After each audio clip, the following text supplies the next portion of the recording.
Can we talk a little bit about race and gender? Sure. So, so how much of the Cathy criticism is she's a woman and she's a Mexican American woman? Do you think that that's fueling some of the animosity toward her at all? Yes. And yes, I do. And let me first say that it's totally possible that it fuels it in ways that I'm not even aware of, especially on the gender tip. I'm a man, and I'm sure that there's sexist stuff that goes on in the world that I miss.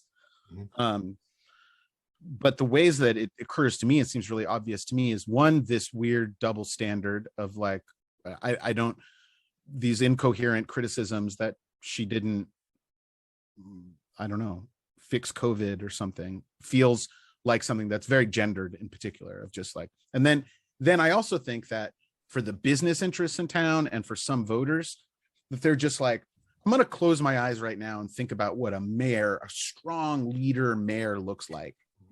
And then they do that. And that's not Cathy. It's not Latina, who speaks plainly, clearly like comes from a working class background, all of these things, little hippie-ish, like none of the things about Cathy are what are the cookie cutter politician. So I think that is a way that she is fighting against sexist and racist expectations of what a politician is. I don't think that the way that racism functions in Santa Barbara politics is, the kind of blatant, outright racism or spoken animosity towards Latinos that you might see in other parts of the state. It's far more polite and far more subtle. But it's very much there. And so, yes, I think Cathy's had double standards to live up to as a woman and a Latina, and then there's all kinds of extra stuff that I'm probably not super qualified to talk about, but that I think you and I have talked about and observed about Santa Barbara, right? Which is that there's,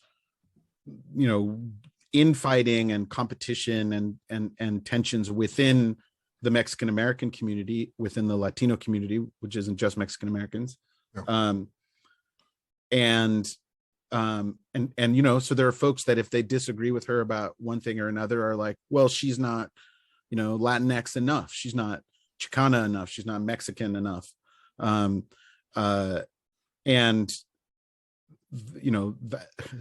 That's just like not a thing that the white candidates have to think about or worry about. Yeah, that's right. She's doesn't speak Spanish like fluently, so she'll get judged by that group, right. That she's not authentic there. But then, you can have somebody call her in the middle of the street that she's white passing, and like that's not something. No one's like, Randy, you're white passing. Like no one would ever say that, like it's not. So there are certain things that people, Latinos, Latinas, Mexican Americans, they feel judged by that not everybody else gets. So then the next step is like, oh, Josh and Daraka are talking about, oh, there's racism as it relates to Cathy, but we like James Joyce, he's an African-American guy. So we're not racist because, we like him. Can you talk a little bit about James Joyce's candidacy and what is it about him that some people are sort of saying like, that's the mayor of Santa Barbara? And does race play at all into his candidacy at all? Yeah, well, sure. I mean, race is it's a thing that influences how we think about the world and each other, and it's always present. So it's not. I don't think it goes away with good intentions. But here's the thing: is that if there was a larger Black community in the city and someone from that community ran for mayor and was critical of white power in the city, had a politics that was like, hey, there's a problem with distribution of power or resources, and I'm going to be a voice of the Black community to, help address that inequality, or et cetera. I mean, they wouldn't have gotten the independence endorsement. Yeah. I mean, so there's a the, it's not on James at all or his fault or anything. That, you know, white liberal racism is as patronizingly complex as it is. But, you know, again, just read that. You read that that editorial. It's so it was like a it was like an artifact from that movie Get Out. You know, it was just so like, that's a good movie. Like, oh, this woman is feisty and she gets things done, but she's real combative, but this other guy, he's so articulate and clean, and he's got charisma and blah blah. So let's have that.